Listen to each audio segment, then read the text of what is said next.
কুফরি ল্যাংটা বশীকরণ তাবিজ। সম্মানিত ভিউয়ার্স, আসসালামু আলাইকুম ও রহমতুল্লাহি বরকাতু। কেমন আছেন সবাই? আশা করি আল্লাহর মেহেরবানিতে সকলে ভালো আছেন। তো আমি আলহামদুলিল্লাহ আপনাদের দোয়ায় ভালো আছি। সম্মানিত ভিউয়ার্স, আজকে আমি আলোচনা করব কিভাবে আপনি একজন নারীকে অথবা একজন পুরুষকে দূর থেকে যে কোনো জায়গা থেকে বশীভূত করতে পারবেন, বাধ্যগত করতে পারবেন, সেই একটা উপায় নিয়ে আজকে আমি আলোচনা করতেছি। তো মূলত আলোচনা করার উদ্দেশ্য হলো বশীকরণ আপনারা অনেক জায়গায় অনেক সময় অনেকবার চেষ্টা করেছেন, তো বশীকরণের কাজ হয় না। তো তাদের ক্ষেত্রে একটা কুফরি বশীকরণ তাবিজ দিলাম। আশা করি এই কুফরি বশীকরণ তাবিজটা প্রয়োগ করে আপনি আপনার কাঙ্ক্ষিত ব্যক্তিকে বশীভূত করে বিবাহ করতে পারবেন, আপনার মনের ইচ্ছা পূরণ করতে পারবেন। সে যত শক্তিশালী হোক, যেখানেই থাকুক, যত বড় শরীর বন্ধের তাবিজে পড়ুক, কোনো ক্রমেই সে থাকতে পারবে না। সে আপনার বশীভূত হবে, আপনার বাধ্যগত হবে, আপনার কথা শুনতেই হবে। তো চলুন, এই কাজটা কিভাবে করবেন, কোন সময় করবেন, কোন জায়গায় করবেন, বিস্তারিত এখন আমি আলোচনা করব। ভিডিওটা প্রথম থেকে শেষ পর্যন্ত দেখবেন, না টেনে। এবং চ্যানেলটা ভালো লেগে থাকলে অবশ্যই চ্যানেলটাকে সাবস্ক্রাইব করে দিবেন।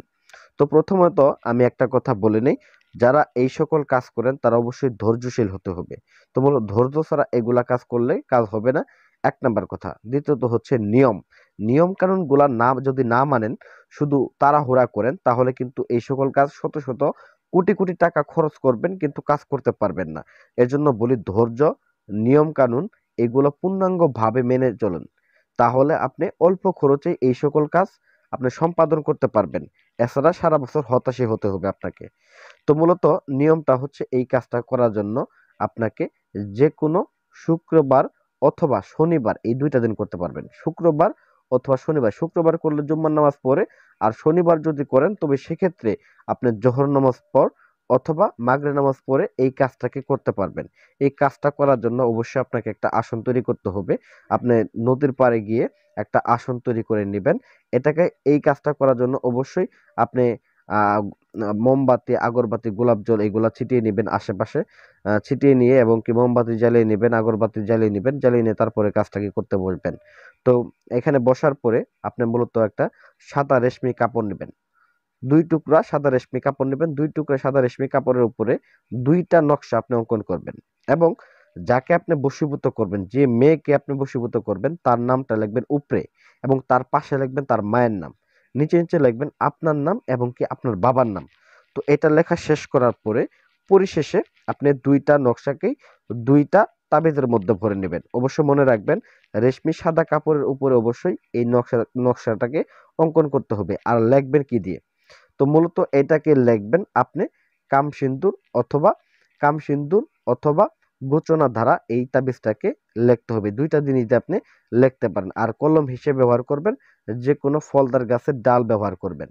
আর এই কাজটা করার সময় মুখের ভিতরে মিষ্টান্ন জাতীয় কিছু রাখবেন। কাজটা করার পূর্বে ২ রাকাত নফল নামাজ আদায় করে নেবেন।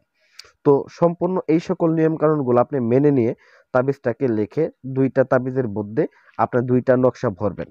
তো প্রথমত আপনার যে কাজ সেটা হচ্ছে, একটা তাবিজকে আপনি একটা লাল সুতার মধ্যে বেঁধে নেবেন। তো বেঁধে নেওয়ার পরে প্রথম তাবিজটাকে আপনি যে কোনো ফলদার গাছের, যখন উত্তর দিকে ডাল গেছে এমন একটা ডালে আপনি এই তাবিজটাকে বেঁধে দিয়ে আসবেন, যাতে করে বাতাসে নাড়াচাড়া করে।